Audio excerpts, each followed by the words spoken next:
अच्छे hair transplant करवाने वाले बंदे को ढूंढनी चाहिए, वो आप इनसे सीख सकते हैं। इन्होंने क्या देखा, इन्होंने रिजल्ट देखे, पेशेंट से बात की, इन्होंने क्लिनिक में डॉक्टर है या नहीं है ये देखा, इन्होंने देखा कि अच्छा क्लिनिक मेरे घर के आसपास है या नहीं है, ये सारी चीजें इन्होंने देखी।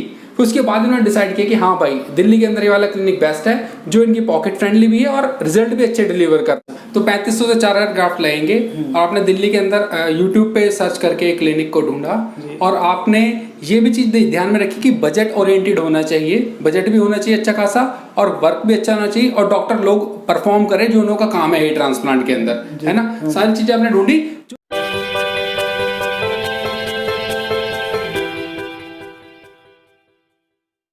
हेलो दोस्तों, मेरा नाम है मोहित और आप देख रहे हैं आपका अपना फेवरेट हेयर ट्रांसप्लांट, नो बकवास ओनली ज्ञान चैनल।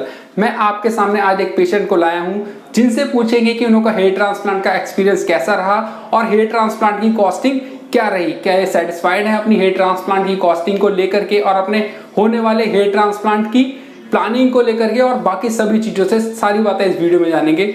जितेंद्र भाई, पहले तो आपका स्वागत है चैनल के अंदर। आप बताएं कि आप अपने हेयर ट्रांसप्लांट क्यों करवाना चाहते हैं यहाँ पर।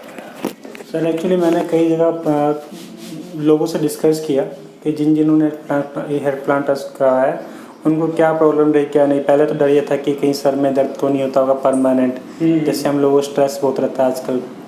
तो जितने भी लोगों ने करवाया सबने बोला नहीं, वो स्टार्टिंग में 2-3 दिन प्रॉब्लम रहती है सोने में, बैठने में, जाने आने में, नहीं उसके बाद कोई प्रॉब्लम नहीं होती। और कभी वैसा कोई स्ट्रेस का होता भी है तो वो उस पर फ़र्क नहीं पड़ता है। अब तक तो मेरे माइंड में ये था कि मतलब कि स्ट्रेस होने से ही बाल हमारे ज़्यादा निकलते हैं, लेकिन उससे नहीं, कुछ आपकी एज का फ़र्क होता है, कुछ आपके खाने पीने का, कुछ आपका ट्रैवलिंग का, मोस्टली तो ट्रैवलिंग का फ़र्क होता है, जगह जगह का पानी। जैसे मेरा काम भी ट्रैवलिंग का है, तो कभी मैं दिल्ली हूँ, कभी उड़ीसा में हूँ, कभी कहीं हूँ, तो सबका एनवायरनमेंट अलग है मौसम का, तो वहाँ का पानी भी अलग है। तो पानी पीना और नहाना ये सब स्किन को अलग अलग तरीके से फ़र्क पड़ता है।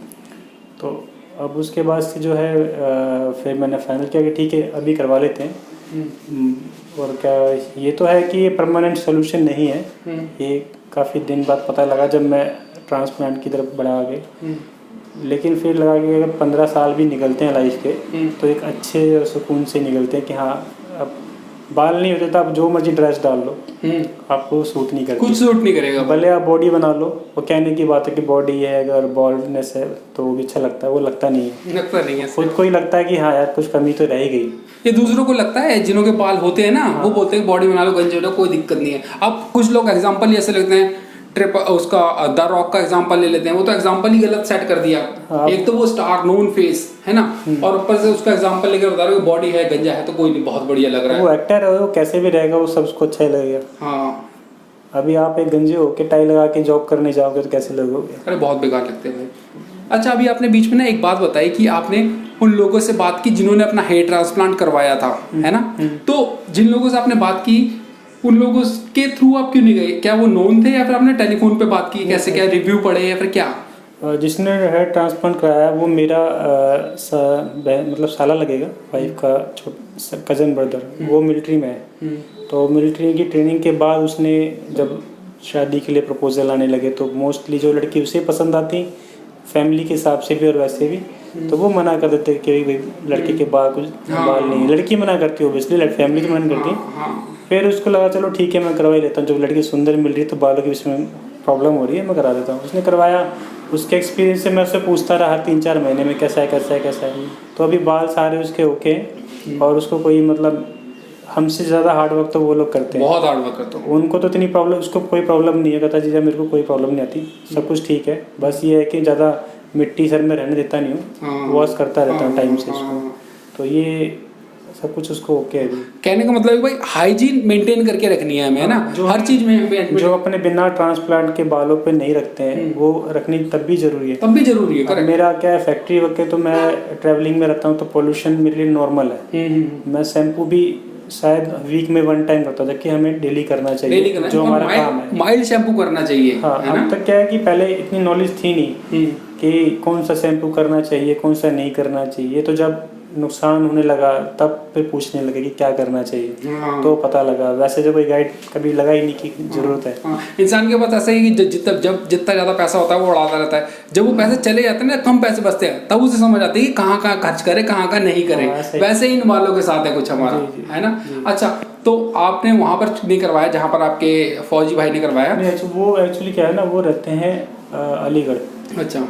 मैं दिल्ली रहता हूँ। अच्छा। तो मेरे को इतना कंफर्टेबल नहीं है दिल्ली। मेरे को ये है कि मैंने आज करवाया और मैं शाम को ही घर पहुँच गया 1 घंटे में। अच्छा। अब मैं अलीगढ़ जाऊँगा तो मेरे को वहाँ स्टे करना पड़ेगा। हाँ, हाँ, हाँ। 2-3 दिन ट्रैवल नहीं कर सकते उसके अंदर। हाँ। क्या कि क्या चार्ज लगेगा, पहला तो मेन चार्ज था।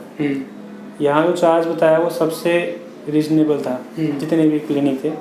अब क्या बड़े बड़े क्लिनिक तो खोल दिए, वो उनका सिर्फ जैसा खोला हुआ है, डेकोरेशन है, जो भी है उनका खर्चा, वो उसके हिसाब से चार्ज करते हैं। आसपास में जो छोटे क्लिनिक हैं वो फिर क्या होता है कि उन पर टेक्नीशियन वगैरह होते हैं, वो टेक्नीशियन वगैरह सर्जरी करने में लग जाते हैं बिना किसी के पता है। और आपकी सर्जरी एक बार ख़राब कर दी तो दोबारा वो ठीक नहीं होगी तो फिर कुछ बचना नहीं है आपके पास। फिर वो रिस्क लेना भी नहीं था मेरे को। मेरा जो बजट का इशू था वो यहाँ पर इस वीडियो के बाद सॉल्व हुआ।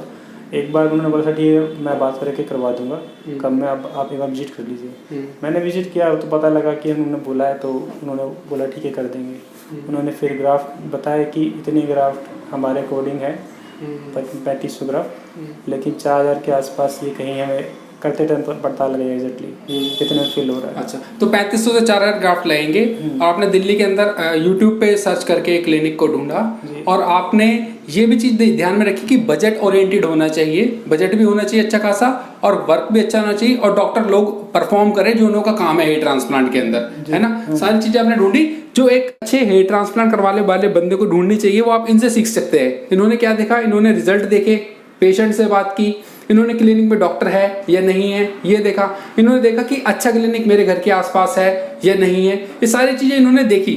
फिर उसके बाद इन्होंने डिसाइड किया कि हाँ भाई दिल्ली के अंदर ये वाला क्लिनिक बेस्ट है, जो इनकी पॉकेट फ्रेंडली भी है और रिजल्ट भी अच्छे डिलीवर कर रहा है। करेक्ट? बिल्कुल सर। अब यहाँ पर एलर्जी टेस्ट किया जाएगा, जिससे पता लगेगा कि बंदे को एनेस्थीसिया से और दूसरी चीज़ों से एलर्जी है या नहीं है, ताकि अगर एलर्जी है तो हेयर ट्रांसप्लांट स्टॉप करके एंटी एलर्जिक दवाई दी जाए ताकि कोई प्रॉब्लम ना हो। अब यहाँ पर मार्क की जाएगी हेयर लाइन, ये यंत्र है जिससे कि हेयर लाइन मार्क की जाती है। सीधी हेयर लाइन बनाने के लिए ये जो इंस्ट्रूमेंट है बहुत ज़्यादा काम आता है, वरना आपने बहुत सारे लोगों का देखा होगा जिसकी हेयर लाइन टेढ़ी होती है, वैसी होती है, अजीब सी होती है। इससे यूज़ करने के बाद हेयर लाइन बिल्कुल स्ट्रेट और परफेक्ट आती है। अब इन लोगों को टेम्पल एरिया भी चाहिए, टेम्पल एरिया भी क्रिएट कराया जा रहा है। क्राउन एरिया में भी गंजा है, पंजापन है, और वहाँ पर भी मार्किंग कर दी गई है। ठीक है, पेशेंट को दिखा दिया गया है कि भाई देख लो अपनी हेयर लाइन। इन्हें पसंद नहीं आ रहे थे अपने टेम्पल, तो वो चेंज किए गए हैं फिर से दोबारा से, और वहाँ पर उस तरीके से हेयर ट्रांसप्लांट किया जाएगा। ये फाइनल हेयर लाइन है जो पेशेंट ने डिसाइड किया कि उसे किस तरह से करवानी है। अब इसके बाद ट्रिम किया जाएगा। हेयर लाइन डिज़ाइन करने के बाद हेयर लाइन मार्किंग डॉक्टर ने कर दी, जो कि प्रोसेस का हिस्सा है कि किसको क्या करना चाहिए। जिस डॉक्टर को जो करना चाहिए, जो टेक्नीशियन को काम करना चाहिए, उसी तरीके से काम होता है। यहाँ पर हेयर ट्रिम कर दिए गए हैं। ठीक है, अब आप लोग देख लें कैसे दिख रहे हैं। अब ये ट्रिम हो जाने के बाद इनके सारे वाइट हेयर है। ओटी में जा रहे हैं ये साहब, चलो बाय बाय। ओटी में से आएंगे, आप लोगों को दिखाएंगे। पूरी टीम अंदर रेडी है हेयर ट्रांसप्लांट करने के लिए, बड़ी टीम। ठीक है, अब ओटी से ये पेशेंट बाहर आ गए हैं। ये देखिए कितनी हाई डेंसिटी में हेयर ट्रांसप्लांट हुआ है। हेयर इम्प्लांट किए गए हैं, जैसी हेयर लाइन बनाई गई थी, जैसी प्लानिंग का हिस्सा था, उसी तरह से हेयर लाइन निकल के सामने आई है। डेंसिटी देखिए आप, बहुत ज़्यादा हाई, बहुत ज़्यादा हाई। 0.7 mm पंच का यूज़ किया गया है यहाँ पर ग्राफ्ट निकालने के लिए। क्राउन एरिया रिफिल कर दिया गया है और आगे हाई डेंसिटी दे दी गई है। इसके बाद डोनर एरिया जहाँ पर से ग्राफ्ट निकाले गए थे, सिर्फ इसी डोनर एरिया का यूज़ किया गया था। 4000 ग्राफ्ट निकाले गए इस डोनर एरिया पर। अभी देखें किस तरह से बैंडेजिंग की जा रही है। अब इसके बाद बैंडेज लगा करके इसे बंद कर दिया जाएगा, ये चिपका दी है। ठीक है, अब ये बैंडेज 2 दिन बाद खुलेगी। अब पेशेंट क्या बोलते हैं सुनते हैं। और यहाँ पर जो स्टाफ था वो भी बहुत केयरिंग था। हर बार हर 5 मिनट पूछते थे मुझसे कि कोई प्रॉब्लम तो नहीं हो रही है, तो बहुत हेल्प किया उन्होंने। अभी मेरी सर्जरी हो चुकी है, तो अब मैं आने वाले रिजल्ट का वेट करूँगा। फिर उसके बाद डॉक्टर्स ने मुझे बुलाया है रूटीन चेकअप के लिए, तो अब देख आगे रिजल्ट चेक करना है मुझे।